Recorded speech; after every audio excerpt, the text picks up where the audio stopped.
सर्वप्रथम उस ईश्वर को प्रणाम, मेरे गुरुजनों को प्रणाम।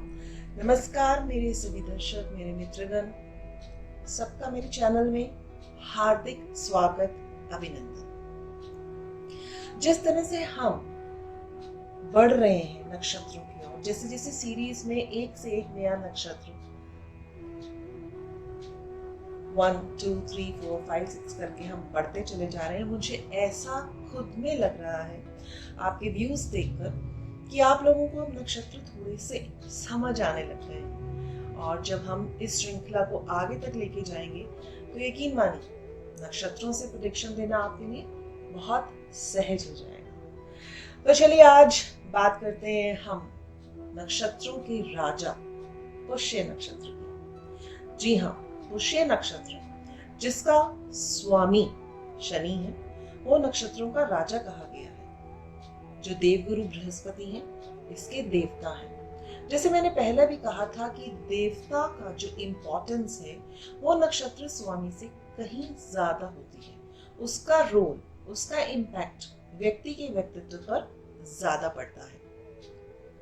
पुष्य नक्षत्र को अगर हम डिकोड करें तो पुष्य अर्थात पोषक करने वाला, जैसे पालन पोषण करने वाला एक ईश्वर, और पुष्य नक्षत्र का जो भी व्यक्ति होगा उसमें भी दूसरों को पालन पोषण करने की क्षमता होगी। उसका भी ये रुझान रहेगा कि अपने साथ साथ वह दूसरों का भी उद्धार करे। शास्त्रों में इस नक्षत्र की बहुत बड़ी महिमा कही गई है। अगर ऋग्वेद की बात करूं तो ऋग्वेद में इसका जो नाम है उसे तिष्या कहा गया है। तिष्या अर्थात जो मदद करता है, और आसमान में यही एक पुष्य नक्षत्र ऐसा नक्षत्र है जो कभी भी लुप्त नहीं होता।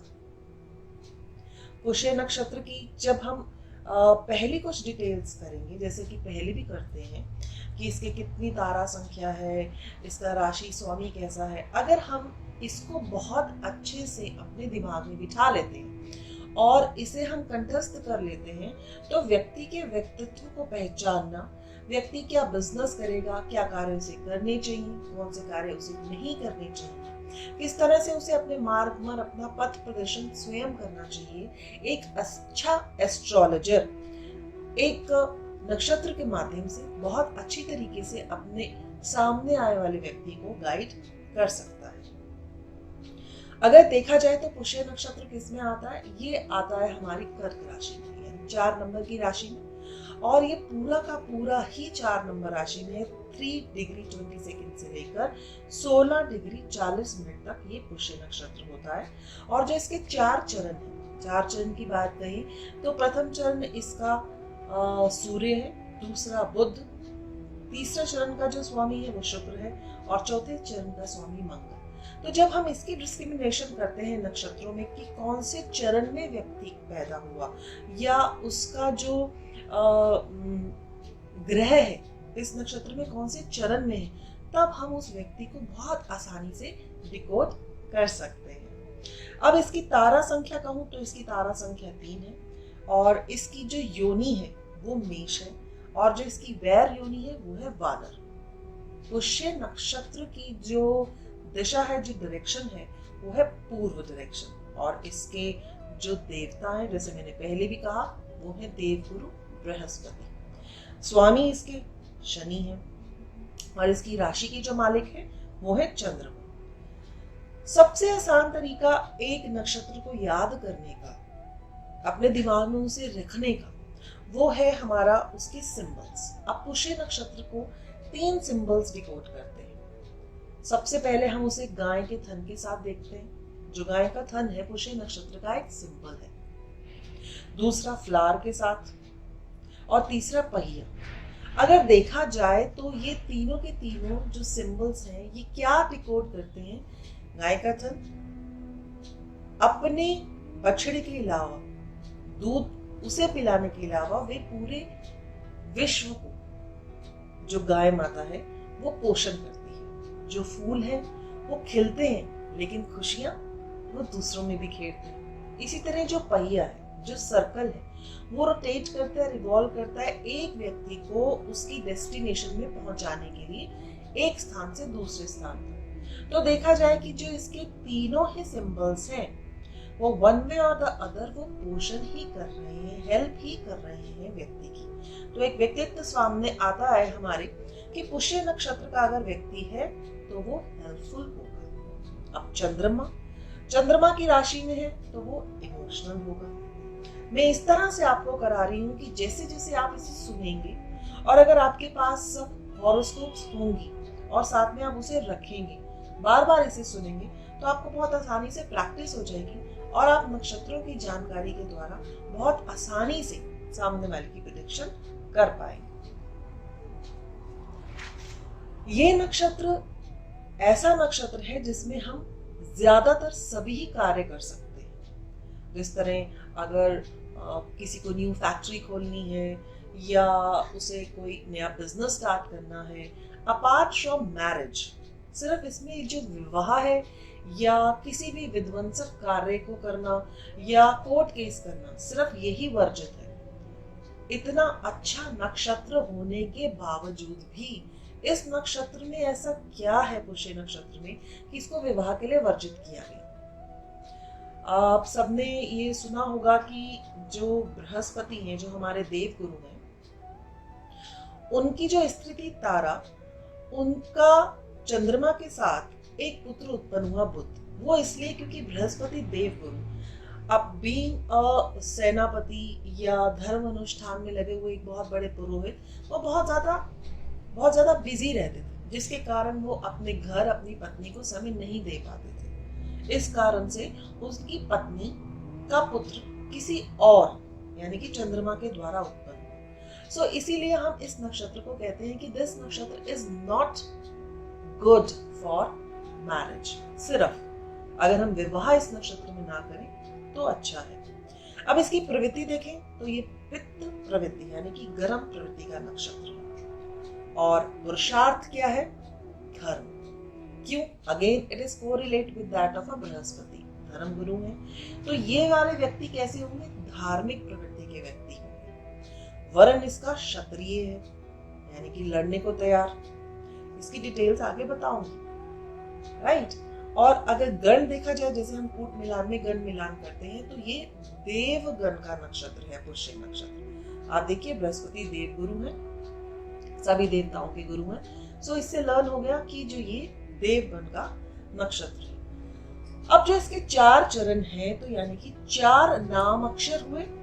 4 नाम अक्षर इसके स्टार्ट होते हैं हु, हे, हो और हा। ये सभी के सभी कर्क राशि यानी कि चंद्रमा की राशि में ही आते हैं। कई जगहों पर ऐसा आपको पढ़ने में आएगा कि इसका जो एक सिंबल है वो मेल गोट भी है। आप कैसे कोरिलेट कर सकते हैं? अगर आप देखें कि किसी भी पुरुष का अगर पुष्य नक्षत्र है, so they people prefer to have got a French beard. आप उससे बहुत अंदाजा लगा सकते होंगे कि इस व्यक्ति का जो पुष्य नक्षत्र कहीं ना कहीं इसके ऊपर काफी ज्यादा इम्पैक्ट डाल रहा है। और अगर इस नक्षत्र का पेड़ बोलूं तो वो है पीपल का वृक्ष।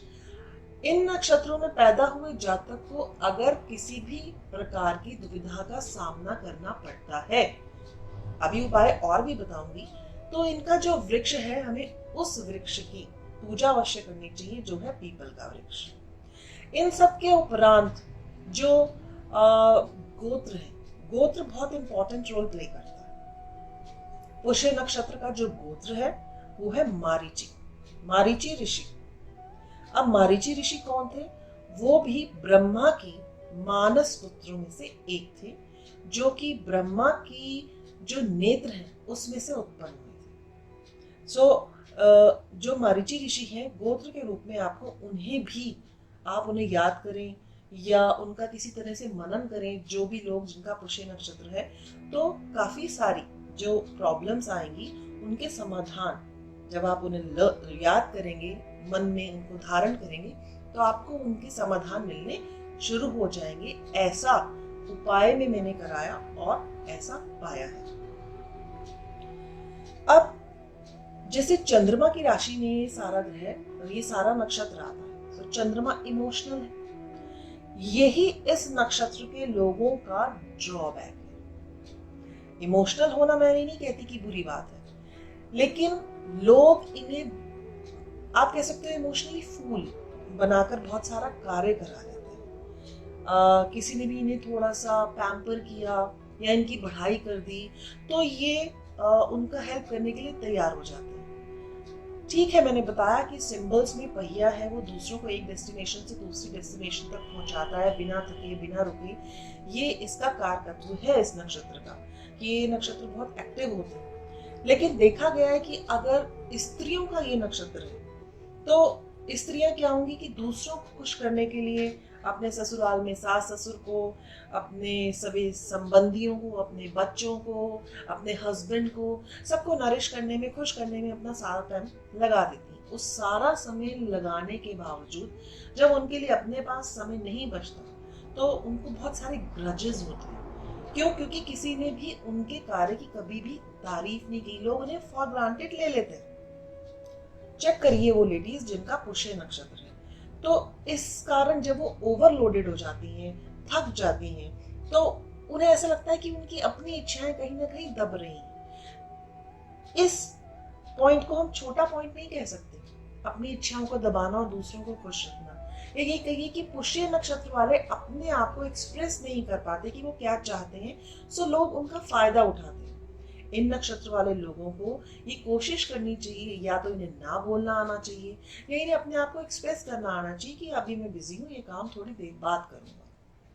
तो ये नक्षत्र वाले लोग कुछ हद तक अपने आप को सेटिस्फाइड कर सकते हैं। आंवला जो है वो यानी कि गूसबेरी, ये बहुत अच्छा है। अगर इसका सेवन किया जाए तब भी इस नक्षत्र वाले लोगों को मैं ये बोलती हूँ कि आप आंवले का सेवन करें, आपके लिए काफी अच्छा होगा अगर उन्हें इंडाइजेशन की प्रॉब्लम रहती है। शनि इंडाइजेशन देता है, जो शनि इसका राजा है। ये हर कार्य को, चाहे छोटा कार्य है या बड़ा कार्य है, उसे अपना धर्म मानकर निभाते हैं। चाहे कुछ भी हो जाए, अगर इन्होंने किसी को प्रॉमिस कर दिया व्हाट मे कम, वो उस प्रॉमिस को हद तक निभाएंगे चाहे जितनी भी प्रॉब्लम्स आ जाए। ये इस नक्षत्र की मजबूती है कि इनके बहुत सारे फ्रेंड्स होते हैं, इनका फ्रेंड सर्कल बहुत अच्छा होता है। मगर अगेन आई एम टेलिंग कि इन नक्षत्र वालों को इस बात का ख्याल रखना चाहिए कि लोग उनका ज्यादा फायदा ना उठा सकें। अब बात करते हैं कि जो ये नक्षत्र वाले हैं उन्हें क्या ऐसा करना चाहिए कि वो अपनी एबिलिटीज को और ज्यादा बढ़ा सके। तो उन्हें देवगुरु की उपासना करनी चाहिए, शनि के मंत्रों का जाप करना चाहिए, महामृत्युंजय का जाप करना चाहिए, और हो सके तो 1.25 लाख गायत्री मंत्र का जप करें और उसके साथ साथ उसका हवन और तर्पण करें और ब्राह्मणों को भोजन कराएं। उन्हें अंदर से एक शांति का अनुभव होगा। पुष्य नक्षत्र वाले, अगर पुष्य नक्षत्र मान लीजिए किसी का केतु पुष्य नक्षत्र में आता है और सूर्य पुष्य नक्षत्र में आता है या बृहस्पति खुद स्वयं पुष्य नक्षत्र में होता है, सो ऐसे जातकों का रुझान ऑकल्ट साइंस या एस्ट्रोलॉजी की फील्ड में आने का बहुत ज्यादा होता है, कुछ भी अलग से करने का बहुत ज्यादा होता है। अगर ये वाले ग्रह स्पेसिफिकली केतु, बृहस्पति और सूर्य इस नक्षत्र में होते हैं तो पुष्य नक्षत्र एक ऐसा नक्षत्र है जिसका खुद का CPPL, चंद्रमा जो है वो पुष्य नक्षत्र, चंद्रमा की राशि पुष्य नक्षत्र में पूरी आती है और इसका जो CPPL यानी कि common point of our past life भी स्वयं चंद्रमा ही है। अगर चंद्रमा किसी भी तरह से एफ्लिक्टेड नहीं है, यानी कि शनि उसे नहीं देख रहा है, कोई पाप ग्रह से प्रभावित नहीं है, या 4 नंबर राशि अगर 6, 8, 12 में नहीं आती, तो ये व्यक्ति काफी ज्यादा राइज करते हैं। आप कुंडलियां निकालिए और चेक करिए, आप भी ये सब अनुभव करेंगे, क्योंकि मैं भी सब कुछ अपने अनुभव से ही बोल रही हूँ। अब इनके साथ एक क्या प्रॉब्लम होती है, पुष्य नक्षत्र शनि का नक्षत्र, ये व्यक्ति अगर अपना किसी को गुरु बनाना चाहते हैं तो फर्स्ट टाइम वो गुरु उन्हें दीक्षा नहीं देता। क्यों नहीं देता? क्योंकि जब शनि सबसे पहले देवगुरु बृहस्पति के पास शिक्षा लेने गए थे तो उन्होंने उन्हें शिक्षा नहीं दी थी। उसके बाद वो दोबारा शुक्राचार्य के पास शिक्षा लेने गए और उन्होंने उन्हें अचूक शिक्षा दी, ऐसी शिक्षा जिसके बारे में वो स्वयं शनि सोच भी नहीं सकते थे। तो देखिएगा, जिनका भी पुष्य नक्षत्र है उनको फर्स्ट टीचर, अब गुरु इट्स नॉट ओनली कि जो तुम्हें मोक्ष के द्वार खोले, इवन एक अच्छा टीचर, चाहे आप कुछ भी पढ़ रहे हो तो आपका फर्स्ट टीचर इतना अच्छा ज्ञान नहीं दे सकेगा। अगर आप साइड बाय साइड एक ट्यूटर रखते हो तो वो आपको और ज्यादा अच्छे से बारीकी से उस ज्ञान को देगा जिस ज्ञान की आप तलाश में। अब इसकी बात करते हैं तो जो देवगुरु बृहस्पति हैं, देवगुरु बृहस्पति के जो पिता हैं वो हैं अंगरस, और अंगरस काफी क्रोधी थे। और दूसरी बात, उनकी जो माँ है, की माता का नाम था श्रद्धा, जो बड़ी शांतिपूर्ण और धार्मिक थी। सो ये दोनों क्वालिटीज जो है वो बृहस्पति के बीच में आ गई, जिस कारण उन्हें सेनापति भी बनाया गया और धार्मिक गुरु की भी पदवी दी गई।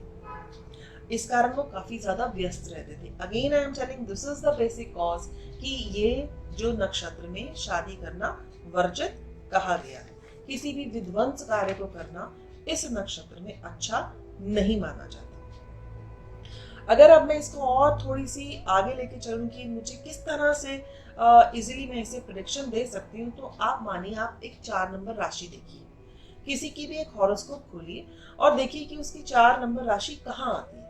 कभी कभी होता है ना कि हम अनबुझ बिना किसी प्लैनेट को बिठाए सिर्फ राशि के कहाँ पर कौन सी राशि विराजमान है, हम उसकी प्रेडिक्शन कैसे कर सकते हैं। सो उसके लिए सबसे पहले तो आपको एसेंडेंट का डिग्री देखनी पड़ेगी और उसका सेंट्रल पॉइंट जैसे निकालते हैं वो निकालेंगे।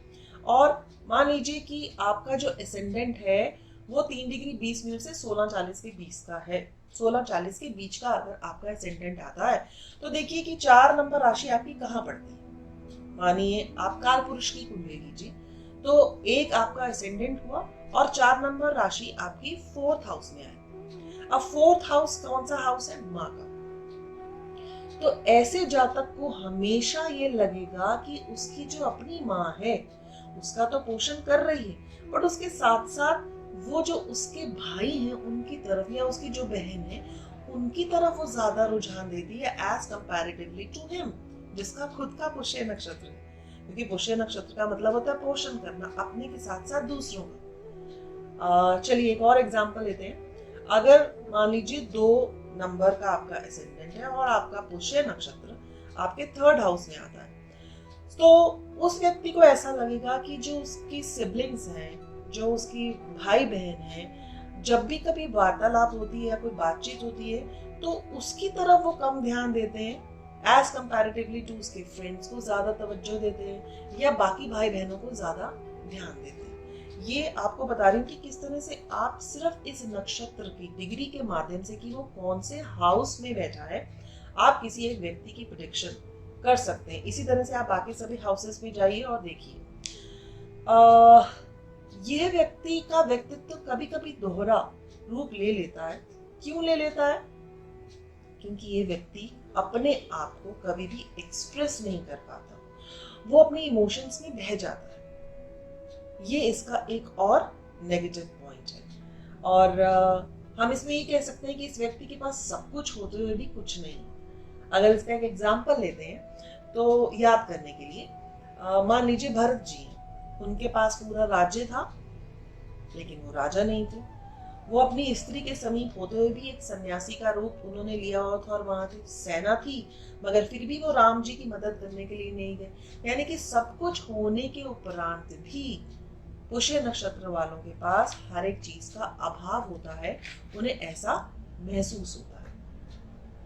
अब बात करती हूँ, जैसे मैंने पहले बताया कि सूर्य केतु अगर इस नक्षत्र में होते हैं तो कैसा रुझान होता है। अब एक छोटा सा हिंट लेते हैं। मान लीजिए अगर केतु है और वो पुष्य नक्षत्र में, पुष्य नक्षत्र के मान लीजिए वो 3rd पद में है, चरण में है, जिसका जो स्वामी है वो शुक्र है, और वो जो राशि है या तो वो 12th हाउस में बैठी है या 8th हाउस में बैठी है, जिसका रिलेशन ऑकल्ट साइंस से होता है या मोक्ष प्राप्ति के वो स्थान पे गए हैं। सो अगर किसी का केतु पुष्य नक्षत्र के 3rd चरण में है तो वो मोक्ष की साधना के लिए कौन सी साधना करेगा? शुक्र का चरण है, तो वो साधना कैसी होगी? वो साधना होगी जैसी साधना जैसे ओशो रजनीश ने की। अगर यही केतु सूर्य के चरण में हुआ, यानी कि उसके प्रथम चरण में होगा और 8-12 हाउसेस के साथ ऑक्टल साइंसेस के हाउस या मोक्ष स्थान 4-8-12 के स्थान में होगा, तो उसकी जो साधना होगी वो बिल्कुल आत्मिक तौर पर होगी, क्योंकि सूर्य उसका कारक है, आत्मा का कारक। तो वो एक ऐसा अध्यात्म गुरु की खोज करेगा, तब वो साधना में लगेगा। तो इतनी बारीकी से एक नक्षत्र के माध्यम से आप व्यक्ति के व्यक्तित्व को, वो कौन से हाउस में आ रहा है वो नक्षत्र, कौन से प्लैनेट्स उस नक्षत्र में आ रहे हैं, आप बहुत ही आसानी से व्यक्ति के बारे में प्रेडिक्शन दे सकते हैं। अब बात करते हैं कि जो पुष्य नक्षत्र के लोग हैं उन्हें कैसा प्रोफेशन सूट करता है। जैसे बताया कि गाय के थन, फिर से याद दिलाती हूँ, तो ये पोल्ट्री फार्म, दूध संबंधी जितने भी हैं, डेयरी फार्म्स, उसका काम कर सकते हैं। या जो चंद्रमा है वो जल से रिलेटेड है, और जल में यानी कि जितने भी हमारे जल के यातायात हैं उनसे रिलेटेड, जैसे जहाज रानी वगैरह, वैसे कार्य में, नेवी में ये लोग जा सकते हैं। और चंद्रमा को हम एग्रीकल्चर के साथ भी लेते हैं, उसमें जा सकते हैं। शनि जो है वो माइनिंग का है, उसमें ये व्यक्ति अपना प्रोफेशन कर सकते हैं। बृहस्पति को देखते हैं तो वो टीचिंग प्रोफेशन है या लॉ है, उसके लिए Brihaspati is very very helpful. As I said, astrologers, they are very good astrologers who are having the Pushya nakshatra. So indirectly ये लेबर को भी बहुत अच्छे से हैंडल करते हैं, बहुत अच्छे मेंटर होते हैं और सलाहकार ये बहुत अच्छे होते हैं। जैसे अगर आप देखेंगे हाई कमांडर्स जो होते हैं, कमांडर इन चीफ्स होते हैं, वो कभी लड़ने नहीं जाते। They are very good planner, they make a planning how to fight and how to act upon. So ये बहुत अच्छी सलाह देते हैं। और अध्यात्म में ये काफ़ी इनके अंदर मंथन रहता है। ये देवगुरु बहुत अच्छे से मतलब देवताओं के कार्य में, जैसे मंदिर या पुजारी, इन कार्य में, या न्यायालय, जैसे बृहस्पति और शनि, ये दोनों न्याय से संबंधित हैं। सो ये जस्टिस या बहुत अच्छे वकील भी हो सकते हैं। ऐसे व्यक्तियों को क्या नहीं करना चाहिए? जैसे मैंने बोला कि इन व्यक्तियों को कभी भी किसी के लिए बुरा नहीं सोचना चाहिए, विध्वंस कार्य नहीं करनी चाहिए, और खास तौर पे पुष्य नक्षत्र में अपनी कोई पर्सनल सेक्रेटरी भी नहीं रखनी चाहिए। क्या करना चाहिए? इन्हें दान देना चाहिए। दान में मैंने आपको पहले भी बताया था कि अगर इनको कोई नौकरी, व्यापार या रोजगार जैसे किसी भी कार्य में प्रॉब्लम आ रही है तो ये ब्राह्मणों को भोजन कराएं, गायत्री का 1.25 लाख का जाप कराएं, और शिवलिंग की उपासना करें, महामृत्युंजय का जाप करें, शनि के लिए पीपल के वृक्ष की पूजा करें। ये इनके लिए बहुत ही अच्छा रहेगा। सो आशा करती हूँ कि मैं बहुत बारीकी से आपको जो पुष्य नक्षत्र की जानकारी दे पाई हूँ, आपने भी उसे बहुत अच्छे से समझा होगा। अगर आपको कुछ और ज़्यादा जानकारी चाहिए तो आप चैट बॉक्स में लिख सकते हैं। अगर आप इसके बारे में कुछ और जानना चाहते हैं या एस्ट्रोलॉजी से संबंधित किसी और विषय के बारे में जानना चाहते हैं तो आप चैट बॉक्स में लिखिए। और अगर आप एस्ट्रोलॉजी सीखना चाहते हैं तब भी आप चैट बॉक्स में लिखिए। आप सभी का स्वागत है। इसी के साथ अपनी वाणी को विश्राम देती हूँ। हरिओम।